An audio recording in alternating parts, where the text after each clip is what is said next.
Nagtataka ka ba kung bakit madalas maasim at matamis ang mangga na kinakain mo? Kada Marso hanggang Hunyo, ang pag-aani ng mangga dito sa Pilipinas ay karaniwang taginit dahil mas gusto ng mangga ang mainit at medyo tuyong panahon.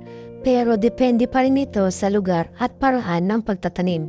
Ang karaniwang proseso ng pagtatanim dito sa Pilipinas ay nagsisimula sa June at July. Ito ang pagtatanim ng punla, madalas kasabay ng tagulan para mas madaling mabuhay ang mangga at paglalagay ng unang pataba. August to December, dito patuloy na ang paglaki ng puno at ugat nito, kaya kadalasan nagtataba sila ng konting alaman nito para gumanda ang tubo o kaya naman para mas masikatit ito ng araw.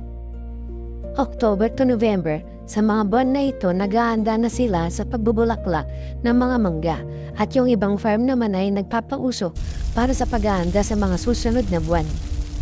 December to January, dito naman sa mga buwan na ito ay nagsisimula ng mamunga ang mga bulaklak pero depende sa klima. Sa February naman nabubuo na ang maliliit na bunga at naglalagay sila ng protection laban sa peste. March, patuloy ang paglaki ng bunga ng mangga. Sa April and May, taganina ng mangga, dito kadalasan pinakamarami ang mangga sa merkado. Kadalasan, pagdating ng May hanggang June, dito na natapos ang ani or pahinga at pag-aalaga ulit para sa susunod na cycle nito. So in short, June, pagtatanim, July to November, paglaki, December to January, pamumulaklak, February to March, pagbubunga, April to May, hanihan. Pero balik tayo sa tanong na, bakit nga ba maasim o matamis ang mangga? Simple lang, kapag ilaw parang mangga, mataas ang acid at mababa ang sugar level.